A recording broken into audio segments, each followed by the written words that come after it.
नमस्कार दोस्तों, स्वागत है आपका आयुर्वेद की पाठशाला चैनल पर। वीडियो को लाइक, कमेंट करें एवं शेयर जरूर करें आयुर्वेद ग्रुप्स में। अगर आप चैनल पर नए हैं तो चैनल को सब्सक्राइब करें और बेल आइकन दबा दें, जिससे कि नोटिफिकेशन आप तक पहुंचते रहें। चलिए वीडियो शुरू करते हैं।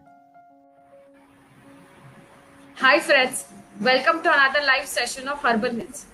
Firstly, I would like to thank all of our viewers for giving such great response to our live series. जैसे कि आप सब जानते ही हैं कि हम हर हफ्ते एक नए हेल्थ प्रॉब्लम के बारे में हमारे एक्सपर्ट से बात करते हैं। तो दोस्तों, आज भी हम ऐसे ही बहुत ही कॉमन लेकिन पेनफुल हेल्थ प्रॉब्लम के बारे में बात करेंगे, जो है पाइल्स या फिर हेमोरॉइड। हम जितने भी लोगों को जानते हैं हमारे आसपास में या फिर फैमिली में, उनमें से कई लोग ये पाइल्स की परेशानी से पीड़ित होते हैं, but usually they do not talk openly about this. And ये सबके मन में काफी सारे सवाल होते हैं कि क्या करना चाहिए, क्या खाना चाहिए, क्या लाइफस्टाइल फॉलो करनी चाहिए। सो गाइज डोंट वरी, आज इस सेशन में हम हमारे एक्सपर्ट से यही सब कॉमन सवालों के जवाब जानेंगे। So stay tuned for this session. So दोस्तों, आगे बढ़ने से पहले जो हमारे नए व्यूअर्स है इस सेशन में, उनको मैं ये हर्बल हिल्स के बारे में, हमारे कंपनी के बारे में एक छोटा सा इंट्रोडक्शन देना चाहती हूँ। आज हमारी कंपनी हर्बल हिल्स में 9 डिफरेंट प्रोडक्ट लाइंस है और 300 से भी अधिक आयुर्वेदिक प्रोडक्ट्स अवेलेबल है, जो 24 अलग अलग हेल्थ प्रॉब्लम्स के लिए काम करते हैं। पर इसके पीछे की जो हमारी ब्रांड स्टोरी है वो काफी इंटरेस्टिंग है। हमारी हर्बल हिल्स की शुरुआत हुई थी 2005 में, और ये शुरुआत की थी हमारे डायरेक्टर मिस्टर धीरेन्द्र दलाल ने। पर दोस्तों, धीरेन्द्र दलाल जी ये पहले टेक्सटाइल बिजनेस में थे, पर जैसे उन्हें आयुर्वेदा का ज्ञान प्राप्त हुआ, इसके बेनिफिट्स जैसे उनको समझे, वो तभी उन्होंने ये फार्मास्यूटिकल के क्षेत्र में पैर रखा। और हमारी फर्स्ट प्रोडक्ट लाइन जो थी वो थी ग्रीन फूड सप्लीमेंट्स, और वो उसके सक्सेस के बाद अभी बाद में हम लोग ने शुरू किया हर्बल पाउडर्स, मेडिकेटेड काउ की formulation, single herbal supplements etcetera. और ये जो इंटरनेशनल क्वालिटी और नेशनल क्वालिटी को हम मेंटेन करने के लिए हमारे ये जो सभी प्रोडक्ट्स हैं ये गवर्नमेंट सर्टिफाइड होते हैं, जैसे कि ISO, हलाल, GMP, US FDA एक्सेट्रा। सो दोस्तों, ये तो हुआ हमारी हर्बल हिल्स कंपनी के बारे में छोटा सा इंट्रोडक्शन। पर आज हम जिस टॉपिक के लिए सब मिले हैं वो टॉपिक है आयुर्वेदा एंड पाइल्स मैनेजमेंट। सो इससे रिलेटेड आज हम बात करेंगे हमारे गेस्ट से, हमारे एक्सपर्ट से, जो है doctor Praveen Sahave. Welcome to Herbal Hills sir. नमस्कार। सो दोस्तों, आगे हमारे टॉपिक पे जाने से पहले जो हमारे डॉक्टर हमारे साथ मौजूद है उनके बारे में थोड़ा जान लेते हैं। ही इज MS इन शल्य, that he is a general surgeon and Ayurvedic consultant since more than 10 years. Doctor Praveen ji एक एसोसिएट प्रोफेसर भी रह चुके हैं CGA कॉलेज में। डॉक्टर जी जो नीमा मेडिकल एसोसिएशन है नागपुर में, उसके सेक्रेटरी और लाइफ मेंबर भी है। इन्होंने कई नेशनल और रीजनल लेवल पे कई सारे अवार्ड्स जीते हैं और कई सारे टीवी शोज में भी पार्टिसिपेट किया है, जैसे कि न्यूज 18 हो गया, लोकमत, लॉर्ड बुद्धा एक्सेट्रा। और ये जो सब टीवी चैनल्स है और ये सब माध्यमों से ये आयुर्वेदा के जो न्यू टेक्नोलॉजीज है वो सामान्य लोगों तक पहुंचाने में मदद कर रहे हैं। So welcome again sir to this live session of Herbal Hills. Thank you very much Akshay ji. तो आज का हम टॉपिक शुरू करें? हाँ सर, इफ यू लाइक। हाँ सर। ओके। धन्यवाद सभी हमारे फेसबुक लाइव पे जितने भी श्रोता हैं उन सभी को मेरा प्यार भरा नमस्कार।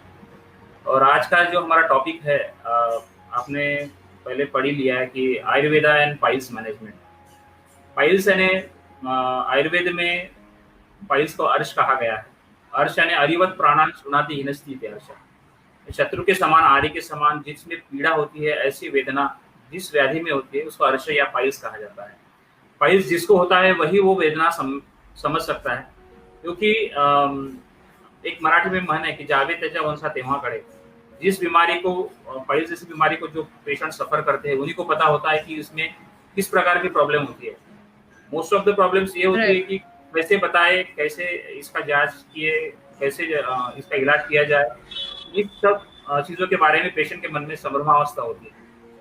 तो सबसे पहले हमारे जो पाइल्स के बारे में मन में जो विचार है, आज इन सभी विचारों के लिए हम लोग यहाँ पर उपस्थित है और धीरे धीरे एक एक सवालों पे हम लोग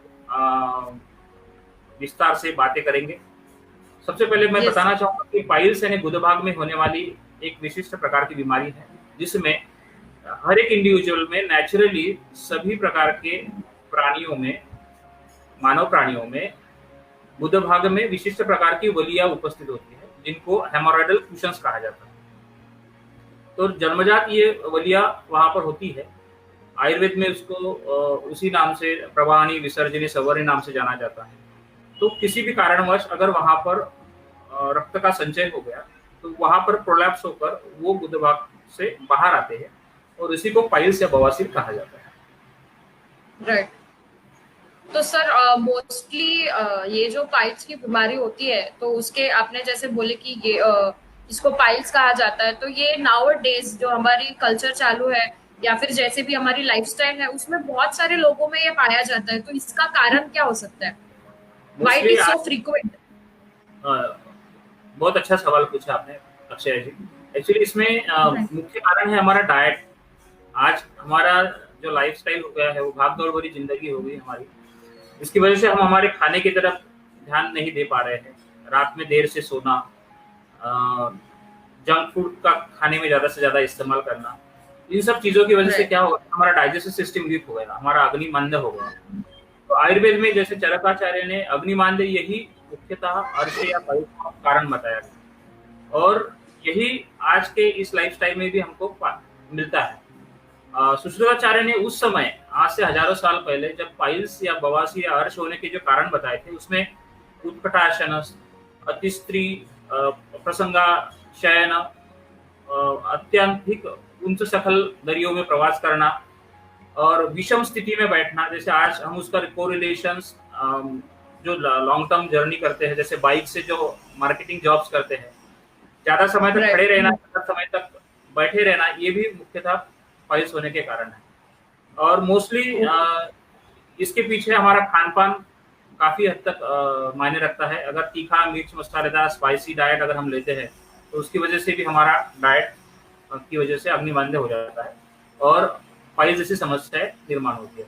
और पाइल्स को मुख्यतः तैयार होने के लिए या पाइल्स के सिम्टम्स तैयार होने के लिए अग्निमांद्य के अलावा जैसे मलबद्धता भी एक मुख्य कारण माना जाता है। ये सब कारण पाइल्स होने के होते हैं। तो सर जैसे कि आपने तो ये पाइल्स के बारे में बात की, बट जो मोस्टली जो फैमिली मेंबर्स होते हैं या फिर जो जिनको होता है, तो हम ये वर्ड सुनते हैं कि फिशर कट है या फिर फित्सुला है। तो सर ये जो तीनों है, ये पाइल्स है, फिशर है और फित्सुला है, इसके बीच में जो डिफरेंस क्या है, ये कैसे अलग अलग है एक दूसरे से? एक्चुअली आजकल हम लोग देखते हैं अगर किसी को भी गुदभाग में कोई प्रॉब्लम होती है, पेन होता है, दर्द होता है, तो उनको लगता है कि मुझे पाइल्स हो गया है, पर वहां पर होने वाली लगभग 25 से 30 प्रकार की बीमारियां होती है। उसमें पहले अगर आपको ब्लीडिंग होता है, जैसे फ्लैश ऑफ पैन जिसको बोलते हैं, कि अगर आप मोशन के लिए जा रहे हैं और आपको ब्लीडिंग धार के समान होता है तो वो पाइल्स की वजह से होता है। अगर आपको मोशन जाते समय दर्द होता है और उसके साथ बूंद बूंद कर जाते हुए ब्लड जाते हुए दिखता है तो वो फिशर की वजह से होता है। फिशर में मोस्टली क्या होता है कि वहां पर जो एनोडम होता है, वहां म्यूकोजा होता है, वहां पर कड़क सन्नास होने से, हार्ड स्टूल होने से वहां चीरा पड़ता है और चीरा होने की वजह से, म्यूकोजा टियर होने की वजह से वहां दर्द होता है और ब्लीडिंग जो है वो ड्रॉप ड्रॉप बूंद बूंद आते रहता है। और फिशुला जो है, फिशुला ये अलग प्रॉब्लम है। फिशुला में सबसे पहले तो इसके पहले कभी तो भी वहां पर गुदभाग में फोड़ा या फुंसी हुई होगी और उसको चीरा देके बाहर नहीं निकाला तो वहां पस जमा होकर संडास के रास्ते में अंदर खुलता है, इसको फिशुला बोलते हैं। फिशुला में निरंतर वहां से दर्द होना, मवाद आना, पस बहना या ब्लीडिंग होना ये होता है। और फिशुला में मोस्टली गुदभाग के आजू बाजू में कहीं तो भी एक्सटर्नल ओपनिंग रहेगा। एक्सटर्नल ओपनिंग यानी वहां पर कुछ तो भी ऐसा होल जैसे दिखेगा, वहां से निरंतर सोकेज, सीरियस डिस्चार्ज, मवाद या पस आना ये कॉमन रहता है। ये तीनों में फर्क होता है। इसके अलावा बच्चों में, छोटे बच्चों में पॉलिप्स पाए जाते हैं। जैसे छोटे बच्चों में गुदभाग से कुछ बाहर आते हुए दिखता है तो उसको पॉलिप्स कहा जाता है। और पाइल्स के भी हम लोग अगर देखें तो इसकी 4 अवस्थाएं होती है। पहली अवस्था होती है या पहली स्टेज होती है जिसमें सिर्फ ब्लीडिंग होता है। दूसरी स्टेज होती है जिसमें बच्चे या मोशन करते समय बाहर आते हैं और अपने आप अंदर चले जाते हैं। तीसरी जो अवस्था होती है या स्टेज होती है उसमें मस से बाहर आते हैं और हाथ से अंदर डालना पड़ता है। और चौथी जो स्टेज होती है उसमें मत्स्य हमेशा के लिए बाहर रहते हैं, जिसको प्रोलैप्स पाइल्स भी कहा जाता है। तो इनकी जो स्टेजेस है उसके अनुसार उसका ट्रीटमेंट प्रोटोकॉल और लाइन ऑफ ट्रीटमेंट जो है वो डिसाइड होता है। तो सर जैसे आपने बोला कि ये पाइल्स में भी अलग अलग पार्ट्स होते हैं और इट इज नॉट नेसेसरी कि वो साइड में सिर्फ पाइल्स ही हो। So is there any other health problems that occurs on that particular site? जैसे हमने अभी डिस्कस किया कि फीशर वहाँ हो सकता है, मोस्टली महिलाओं में, यंग पीपल्स में फीशर पाया जाता है। बच्चों में पॉलिप्स पाया जाता है। पॉलिप्स यानी गुदे भाग से कुछ मस्से सा बाहर निकलता है, वो मोस्टली बच्चों में पाया जाता है। फिस्टुला, जिसमें हम लोगों ने अभी डिस्कस किया कि मवाद वहां से आना, ये प्रॉब्लम हो सकती है। कभी कभी संपूर्ण गुदभाग बाहर आना, जिसको प्रोलैप्स रेक्टम कहा जाता है या आयुर्वेद के टर्म में उसको गुदभ्रंश कहा जाता है, वो भी मोस्टली ओल्ड एज पेशेंट्स में या जिन लोगों की, महिलाओं की नॉर्मल डिलीवरीज ज्यादा समय में हुई हो, उन लोगों में या किसी कारणवश प्रेशर्स लगाने का कारण होता है, तो वहां पर गुदभाग संपूर्ण तरीके से बाहर आता है, उसको गुदभ्रंश या प्रोलैप्स रेक्टम कहा जाता है। इसके अलावा वहां पर फंगल इन्फेक्शंस भी हो सकता है, वहां पर सोरियासिस हो सकता है, अदर स्किन इन्फेक्शंस हो सकते हैं, वहां पर प्रोक्टाल्जिया फिगन्स नाम का एक इन्फेक्शन हो सकता है, और कई पेशेंट्स में निरंतर ब्लीडिंग होने के कारण से या और भी कुछ कारण से वहां पर अल्सर्स फॉर्म होते हैं, ट्यूबरकुलर अल्सर्स फॉर्म हो सकते हैं, या गुदभाग का कैंसर भी हो सकता है। Thank you so much sir. क्योंकि यूजुअली लोगों को लगता है कि मुझे ब्लीडिंग हो रहा है तो मुझे पाइल्स ही होगा, तो they should better go and check with the doctor so that they will get confirmation कि वहाँ पे क्या हुआ है। एंड सर आगे बढ़ते हैं कि ये जो पाइल्स की बीमारी है तो उसमें सर आयुर्वेदा का कितना महत्वपूर्ण स्थान है, या फिर आयुर्वेदा में is there any solution for the piles? Ayurveda में संपूर्ण चिकित्सा अर्श या पाइल्स की दी हुई है। हर एक पाइल्स के पेशेंट्स के लिए शस्त्रक्रिया ही उपचार नहीं है, क्योंकि आयुर्वेद में आचार्य सुश्रुताचार्य ने 4 प्रोटोकॉल्स दिए कि आपको लाइन ऑफ ट्रीटमेंट पाइल्स की करते समय 4 प्रकार से करनी चाहिए। एक है पहला, नंबर 1, भेषज चिकित्सा, इन औषधि के द्वारा चिकित्सा की जाती है। दूसरा है क्षार कर्म, यानी विशिष्ट प्रकार का आयुर्वेदीय वनस्पति से बना हुआ क्षार, लोकल एप्लीकेशन वहां पर मत्स्यों में लगाया जाता है, उसको क्षार कर्म बोलते हैं। तीसरा है शस्त्र कर्म। शस्त्र कर्म जो है वो सबसे आखिरी में सुश्रुताचार्य ने बताया है। उसके पहले उन्होंने अग्निकर्म बताया। अग्निकर्म यानी केमिकल, जैसे हमने अभी क्षार कर्म देखा तो वो केमिकल कॉटराइजेशन हो गया। अग्निकर्म यानी कि विशिष्ट प्रकार अग्निकर्म शलाका के द्वारा उसको जलाया जाता है। आज हम लोग लेजर थेरेपी यूज करते हैं। Laser is nothing but the agnikarma as per mention by the Sushrutacharya. Modalities of treatment भले ही चेंज हुई हो, पर प्रिंसिपल कभी चेंज नहीं हुआ।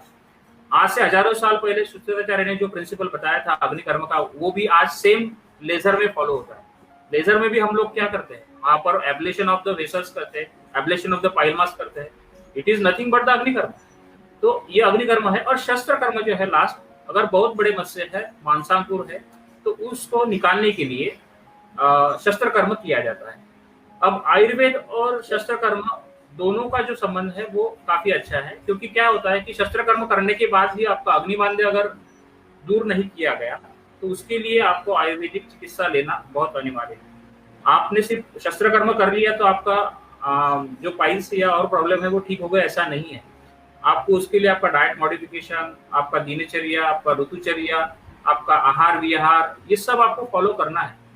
इसीलिए सुश्रुताचार्य ने, भले ही वो सुश्रुताचार्य शल्य चिकित्सा से संबंधित थे, पर उन्होंने वैश्य चिकित्सा को, आहार को उतना ही महत्व दिया है जितना चरकाचार्य जी ने दिया है।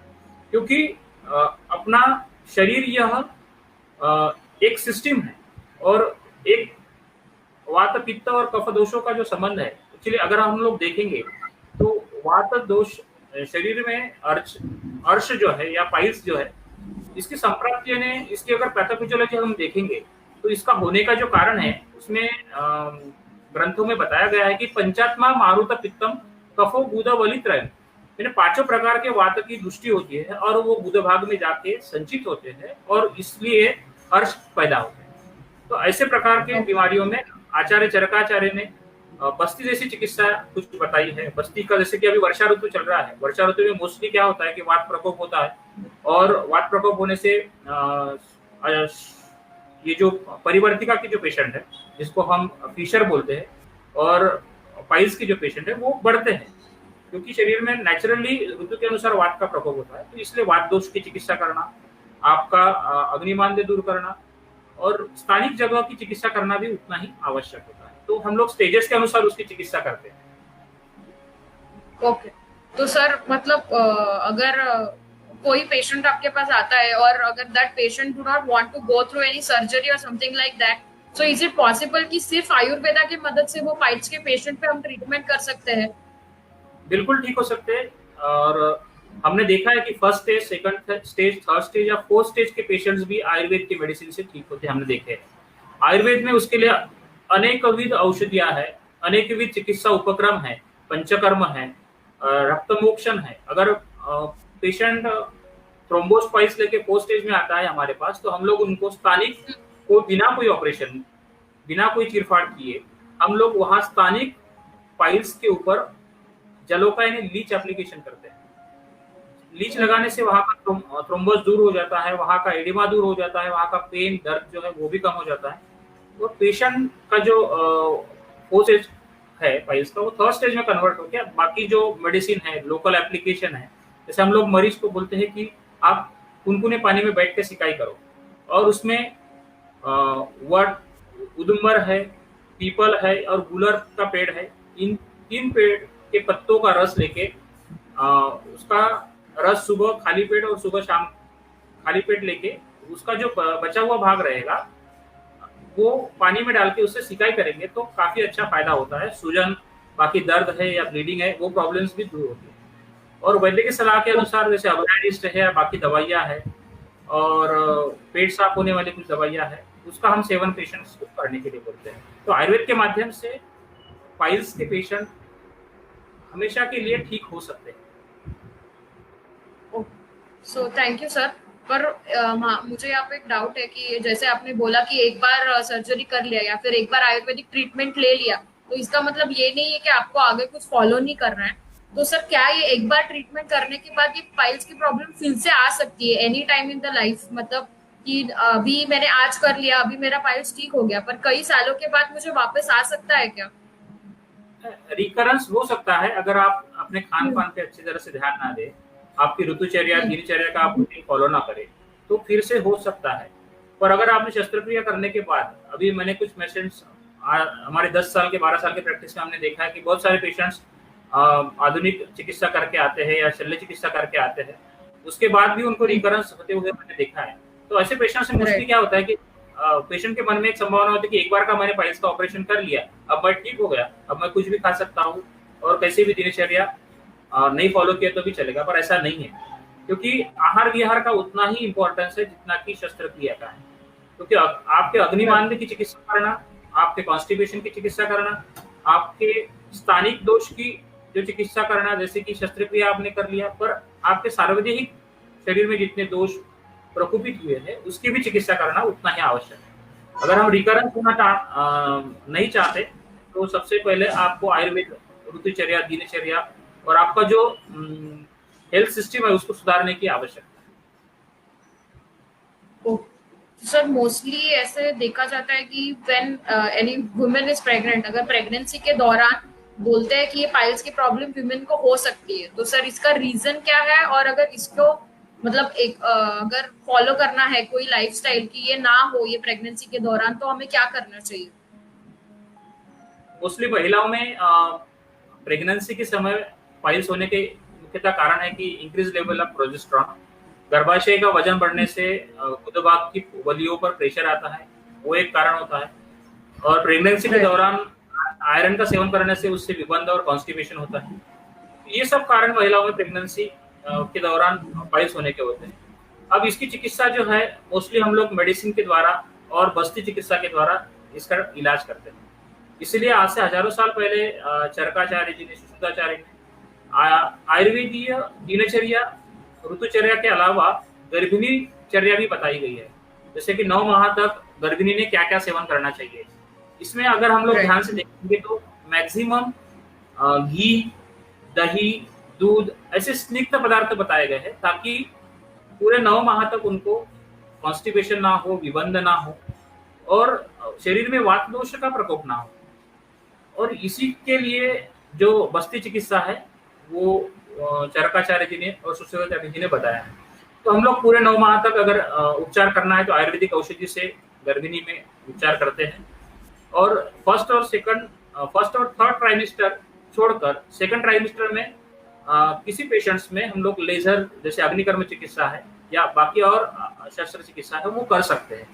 पर मोस्टली हम लोग गर्भिणी में आयुर्वेद औषधि द्वारा ही चिकित्सा करते हैं और वो संपूर्णतः सुरक्षित।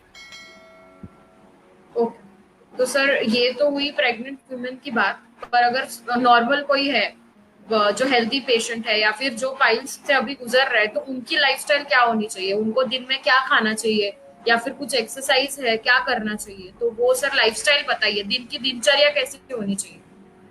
मोस्टली आपका डाइट चार्ट आपने रेगुलर फॉलो करना चाहिए। जैसे खाने में तीखा, मिर्च, मसालेदार नॉनवेज नहीं लेना चाहिए। हरी सब्जियों का सलाद आप ज्यादा से ज्यादा ले सकते हैं। आपके खाने में आप तक्र ले सकते हैं, छाछ जिसको बोलते हैं, क्योंकि तक्रम शक्र से दुर्लभ ऐसा बोला गया है आयुर्वेद में। तो तक्र एक ऐसी वनस्पति है जिससे वात का अनुलोमन होता है और तक्रारिष्ट वनस्पति से बना हुआ दवाई है। साथ में आपका पेट साफ रखे, कॉन्स्टिपेशन ना हो इसके लिए रात को जागना, दिन में सोना ये बंद करे। इससे वात का प्रकोप होता है और अत्यधिक वात प्रकोप होने से कॉन्स्टिपेशन और मलबद्धता बढ़ने से पाइल्स जैसी संभावना ज्यादा होती है। तो खान पान पे ध्यान दें, अर्ली सोना, जल्दी सोना, ये ब्राह्म मुहूर्त में उठना, क्योंकि जिस समय पे जिस वेग का निररण होना चाहिए वो अगर हुआ तो प्रॉपरली शरीर का सिस्टम अच्छे से चलता है। और जैसे कि सुबह ब्राह्म मुहूर्त में आपका प्रातर्विधिक क्रिया होनी चाहिए। अगर आप लेट उठेंगे तो वो पित्त काल में चला जाता है, तो वो ये सब प्रॉब्लम उस बीमारी को बढ़ाती है। तो इसलिए आप खाने में जैसे कि हरितकी का सेवन कर सकते हैं, रात को सोते समय कुनकुने पानी के साथ हरितकी का चूर्ण ले सकते हैं, क्योंकि आयुर्वेद में वनौषधियां जो है उसके गुण अलग अलग संस्कार से अलग अलग बनते हैं। जैसे कि अगर हम हरितकी के बारे में सुने, हरितकी को माता कहा गया, कदाचित कुंभते माता न उदरस्था हरितकी। अगर एक बार हमारी माता, हमारी माँ हमारे ऊपर गुस्सा कर सकती है, पर हमारे उदर में जो हरितकी है वो हमारे ऊपर कभी गुस्सा नहीं करेगी, क्योंकि हरितकी के जो गुण है वो अलग अलग प्रकार से अलग अलग होते हैं। जैसे कि हरितकी का अगर हम गुण देखेंगे तो उसका अगर पाउडर फॉर्म में अलग गुण होते हैं, उबाल के खाते हैं तो वो अलग गुण दिखाती है। तो ये हरितकी के अलग अलग सेवन से हम लोग उसका लाभ ले सकते हैं। इसके अलावा आप अभयरिष्ट जैसी दवाइयाँ हैं वो आप सुबह शाम खाना खाने के बाद ले सकते हैं। तो सबसे पहले अपने जो स्टेजेस है पाइल्स की उसको हम लोग जैसे दूरबीन के द्वारा एक विशिष्ट आर्शो यंत्र के द्वारा चिकित्सा करने के पहले देखते हैं, तो इसको वीडियो रेक्टोस्कोपी भी कहा जाता है। तो उससे देखने के बाद हमको पता चलता है कि ये फर्स्ट स्टेज है, सेकंड स्टेज है, थर्ड स्टेज है या फोर्थ स्टेज है। तो उसके अलावा आपका रूटीन ऐसा होना चाहिए कि जैसे मोस्टली मैंने देखा है कि लोगों को टॉयलेट हैबिट जो है वो बहुत ज्यादा गलत फहमियां उसमें लोगों में होती है। ज्यादा समय तक मोबाइल लेकर टॉयलेट में ना बैठे, न्यूज़पेपर लेके भी ना बैठे, और टॉयलेट में कमोड पर बैठने जो आपका स्टूल है पैर के नीचे हमेशा स्टूल होना चाहिए, और आपका जो बैठने का एंगल है वो ऐसे एंगल होना चाहिए आपका, ना कि स्ट्रेट रहना चाहिए। तो उससे क्या होता है कि अतिरिक्त प्रेशर नहीं पड़ता है और जो कॉन्स्टिपेशन होता है वो नहीं होता। तो ये टॉयलेट हैबिट भी आपको फॉलो करना बहुत जरूरी है। Right, thank you so much sir. तो जैसे आपने अभी यहाँ पे हरितकी की बात की, तो जो हमारे व्यूअर है विनीत जी, उन्होंने पूछा है कि हरितकी के साथ साथ ऐसे कोई इंग्रेडिएंट है, किचन इंग्रेडिएंट जिसको बोलते हैं, कि हम डेली बेसिस पे उसको कंज्यूम कर सके। डेली बेसिस पे किचन में बहुत सारी वनस्पतियां हैं। जैसे अगर हम लोग अभी आयुष काढ़ा की बात करेंगे, जैसे सौंठ है, दालचीनी है, मरीच है और तुलसी है, ये अपने आयुष काढ़ा के जो इंग्रेडिएंट्स है। इसमें से आप सौंठ का चूर्ण जो है वो कुनकुने पानी के साथ ले सकते हैं, जिससे आपका अग्निमांद्य नहीं होगा, आम पाचन होगा और अत्यधिक जो किशोर की जो वेदना है वो भी कम होगी। और जिन लोगों को ब्लीडिंग जैसी समस्या है तो वो घर में आंवले का मुरब्बा है वो खा सकते हैं। साथ में अविपत्तिकर चूर्ण मिलता है, वो ले सकते हैं। हरड़ के साथ में हरड़, बहेड़ा और आंवला तीनों का चूर्ण मिलाकर रात को कुनकुनी के आने के साथ ले सकते हैं। नहीं कुछ मिलता है तो आंवले का रस ले सकते हैं। ब्लीडिंग पाइल्स के पेशेंट्स में काफी अच्छा फायदा होता है। तो ये सब चीजें आप घर में कर सकते हैं। और जैसे गर्मी का अगर सीजन है तो गुलकंद का सेवन आप कर सकते हैं, जिससे ब्लीडिंग जो जाना है वो कम हो जाता है। Right, thank you so much sir. आपने जो ये अपनी इंग्रेडिएंट्स बोली, ये सबके किचन में मोस्टली अवेलेबल होते ही है, तो they can try consuming it. और उनका ये एक अलग क्वेश्चन है कि to piles patient why doctor suggest to avoid milk? Mostly milk पचाने में पहले ही पाइल्स के पेशेंट्स में अग्निमांद्य होता है, तो दूध को पचाने में उनकी शक्ति जो है वो उतनी समर्थ नहीं होती है, इसलिए most of the doctors try to avoid milk. पर उसकी जगह आप छाछ का सेवन कर सकते हैं, क्योंकि वो पचने में, दीप्ताग्नि वर्ज करने में और अग्निमांद्य को सुधारने में काम में आता है। Thank you so much sir, क्योंकि ये जो क्वेश्चन होता है मिल्क से रिलेटेड, दूध पीना ही है तो उसमें गाय का दूध के अलावा चरकाचार्य ने बकरी का दूध बताया गया है, अजा दूध, वो पचने में हल्का होता है, उसका सेवन आप कर सकते हैं। Okay, thank you so much sir. और जैसे अभी हम लाइफस्टाइल की बात कर रहे थे कि जल्दी उठना चाहिए और जल्दी सोना चाहिए, बट अभी सर जो ये लॉकडाउन की सिचुएशन चल रही है, most of people are doing working from home. तो जो ये वर्क फ्रॉम होम की जो सिस्टम है, उसमें हम ऑलमोस्ट 12 से 14 घंटे एक जगह पे बैठ के ही काम करते हैं। तो उसमें जो ये पाइल्स के पेशेंट है, तो उनको थोड़ी तकलीफ हो सकती है कि कंटिन्यूस एक ही जगह पे बैठे। तो उसके लिए क्या करना चाहिए? जो ये हमारे व्यूअर है सुनील जी, उन्होंने ये सवाल पूछा है। सुनील जी, काफी अच्छा क्वेश्चन पूछा आपने, और आज की करंट पोजीशन पे आपने क्वेश्चन पूछा है। तो एक्चुअली आप लोग सभी जानते ही है कि कोरोना ने हमें क्या क्या दिखाया है। तो हमारा लाइफस्टाइल कोरोना की वजह से मोस्ट ऑफ द प्रॉब्लम्स क्या हो रहे हैं कि हम लोग घर में बैठे हैं, तो अजीर्ण की प्रॉब्लम, अग्निमांद्य की प्रॉब्लम, कॉन्स्टिपेशन की प्रॉब्लम, ये सब बढ़ गई है। तो इसके लिए आप ध्यान रखें कि अगर आप वर्क फ्रॉम होम कर रहे हैं, आपका एक्सरसाइज बाहर कहीं जाना नहीं हो रहा है, तो आप घर में योगासन कर सकते हैं, जिसमें योगासन में आप पश्चिमोत्तानासन है, हलासन है, मयूरासन है और पवन मुक्तासन है। ये 4-5 आसन अगर आप करते हैं घर में सुबह 15 से 20 मिनट, उसके अलावा प्राणायाम है, जैसे अनुलोम विलोम है, कपालभाति है, भस्त्रिका प्राणायाम है, ये सब आप करते हैं, तो इससे आपका अजीर्ण का प्रॉब्लम है, या जैसे आप खाना खाने के बाद वज्रासन भी कर सकते हैं, तो डाइजेस्टिव सिस्टम आपका रेगुलर हो जाएगा। और जैसे अभी घर में बैठने से ओवर ईटिंग और बाकी सब प्रॉब्लम होने से आपका वजन बढ़ना, उसके अलावा उसकी वजह से पाइल्स या कॉन्स्टिपेशन की प्रॉब्लम्स बढ़ना, इसके लिए आप मैंने हरितकी का बताया आपको उदाहरण, क्योंकि हरितकी का चूर्ण आप सेवन कर सकते हैं। इसके अलावा योगा, प्राणायाम और अपनी लाइफस्टाइल को आपको सुधारने के लिए ब्रह्म मुहूर्त पर उठना और बाकी सब दिनचर्या फॉलो करना, ये सब आपको रूटीनली फॉलो करना पड़ेगा। Okay, thank you so much sir. जैसे ही हम बात करते हैं पाइल्स के बारे में, तो उसके साथ कॉन्स्टिपेशन की भी बात आती ही है। तो ये कॉन्स्टिपेशन और पाइल्स का एक्चुअली कनेक्शन क्या होता है? कि कॉन्स्टिपेशन के वजह से पाइल्स होता है कि क्या होता है? मोस्टली कॉन्स्टिपेशन ही पाइल्स का मुख्यतः कारण है, क्योंकि क्या होता है, अभी हम लोगों ने जो डिस्कस किया कि दिनचर्या, ऋतुचर्या फॉलो न करना, उसकी वजह से मल का जो अविशिष्ट भाग है वो आंतड़ियों में बचा हुआ रहता है, और उसकी वजह से आम पैदा होना और उसके बाद कुछ दिन बाद विबंध पैदा होना, ये सब लक्षण होते हैं।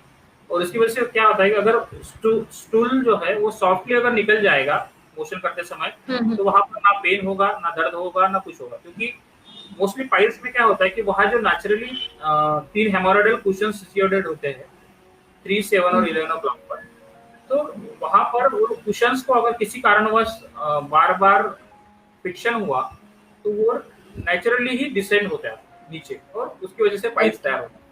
इसलिए कॉन्स्टिपेशन और पाइल्स का जो है वो अन्योन्य संबंध है, क्योंकि अगर पाइल्स को ठीक करना है तो सबसे पहले आपका कॉन्स्टिपेशन ठीक करना जरूरी है। और इसके लिए आयुर्वेद में बस्ती चिकित्सा काफी अच्छी चिकित्सा है, और मैं कहता हूँ कि जैसे पंचकर्म की बस्ती चिकित्सा इस लॉकडाउन में और अभी वर्षा ऋतु में हर एक व्यक्ति ने, जिनको लगता है कि मुझे स्वस्थ रहना है, उन्होंने लेना चाहिए। अपने वैद्य के सलाह के अनुसार आप ले सकते हैं। Thank you sir. और सर जैसे ही हम ये हरितकी है या फिर आंवला है, ये सब जो हर्ब्स है, नेचुरल हर्ब्स है जिसके बारे में हम बात कर रहे हैं, जैसे त्रिफला भी होता है, वो हमारे डाइजेशन के लिए काफी यूजफुल होता है, सेना होता है। तो ये जो सभी इंग्रेडिएंट्स है उनको मिला के जो हमारा हर्बल हिल्स कंपनी है, उन्होंने भी प्रोडक्ट्स बनाया है आरसो हिल टैबलेट का। तो सर क्या आप इसके बारे में थोड़े हमारे व्यूअर्स को डिटेल में बताना चाहेंगे? आरसो हिल्स के बारे में मैं बताना चाहूंगा कि पिछले कई सालों से मैं उसको यूज कर रहा हूँ। और अर्श की जो पेशेंट्स है, पाइल्स की जो पेशेंट है, जैसे कि फर्स्ट स्टेज, सेकंड स्टेज या थर्ड स्टेज के अर्ली पेशेंट्स, उन सभी लोगों में मात्र 15 दिन, 20 दिन या 21 दिन का कोर्स करने से इसके काफ़ी अच्छे रिजल्ट्स मिले हैं। और इनके जो इंग्रेडिएंट्स का जो कंपोजिशन है वो अकॉर्डिंग टू क्लासिक, जैसे आयुर्वेदीय ग्रंथोक्त जो वर्णन किया गया है उसके अनुसार ही किया गया है।